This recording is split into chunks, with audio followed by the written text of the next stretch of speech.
اب ایک چیز یہ ہے کہ مان لیجئے کسی انسان پر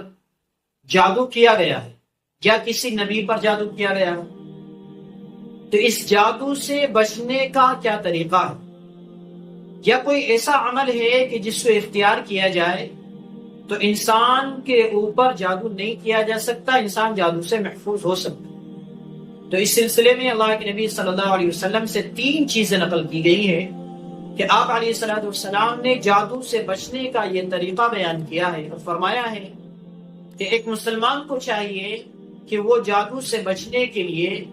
سورہ یونس کی آیت نمبر 80 اور سورہ یونس کی آیت نمبر 81، فَلَمَّا جَاءَ السَّحَرَةُ قَالَ لَهُم مُوسَىٰ أَلْقُوا مَا أَنْتُم مُلْقُونَ فَلَمَّا أَلْقَوْا قَالَ مُوسَىٰ مَا جِئْتُم بِهِ السِّحْرُ إِنَّ اللَّهَ سَيُبْطِلُهُ إِنَّ اللَّهَ لَا يُصْلِحُ عَمَلَ الْمُفْسِدِينَ۔ قرآن کریم کی سورہ یونس کی یہ 2 آیتیں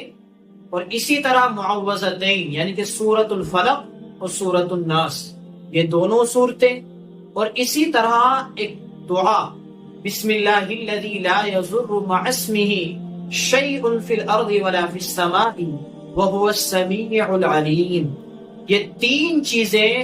آدمی 3 مرتبہ صبح پڑھ لے اور 3 مرتبہ شام کے وقت پڑھنے کا اہتمام کرے تو یہ مسنون اعمال ہیں جو کہ اللہ کے نبی صلی اللہ علیہ وسلم نے ہمیں جادو سے بچنے کے لیے بتائے ہیں کہ اگر کوئی انسان 3 مرتبہ صبح میں یہ پڑھ لے اور 3 مرتبہ شام کے وقت یہ پڑھ لے تو انشاءاللہ وہ جادو سے محفوظ رہے گا۔ خود اللہ کے نبی صلی اللہ علیہ وسلم کا بھی یہ معمول مبارک تھا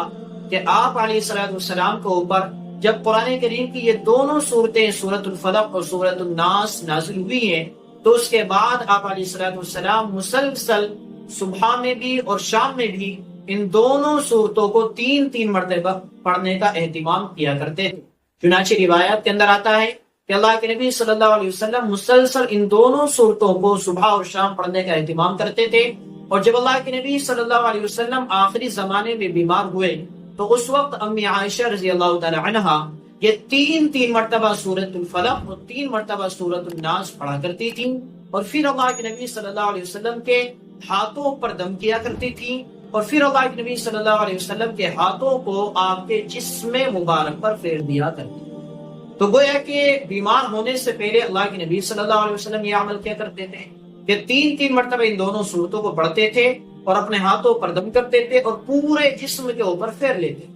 لیکن جب آپ بیمار ہوئے ہیں تو اس وقت حضرت عائشہ رضی اللہ تعالی عنہا ان دونوں صورتوں کو 3 مرتبہ پڑھتی تھی، اللہ کے نبی صلی اللہ علیہ وسلم کے ہاتھوں پر دم کیا کرتی تھی اور پھر آپ کے ہاتھوں کو آپ کے جسموں پر پھیر دیا کرتی۔ اب یہاں ایک چیز سمجھیے کہ حضرت عائشہ رضی اللہ تعالی عنہا ان دونوں صورتوں کو پڑھنے کے بعد اپنے ہاتھوں پر پھونک نہیں مار رہی، اپنے ہاتھوں کو اللہ کے نبی کے جسموں پر نہیں پھیر رہی ہیں، بلکہ اللہ کے نبی صلی اللہ علیہ وسلم کے ہاتھوں پر پھونک مار رہی ہیں اور آپ کے ہاتھوں کو آپ کے جسم پر پھیر رہی ہیں، اور وجہ یہ بتا رہی ہیں کہ میں اللہ کے نبی صلی اللہ علیہ وسلم کے ہاتھوں پر دم اس لیے کرتی ہوں اور آپ کے ہاتھوں کو آپ کے جسم مبارک پر اس لیے پھیرتی ہوں کہ جو برکت اللہ تعالیٰ نے اپنے نبی کے ہاتھوں میں رکھی ہے وہ برکت میرے ہاتھوں میں۔ بہرحال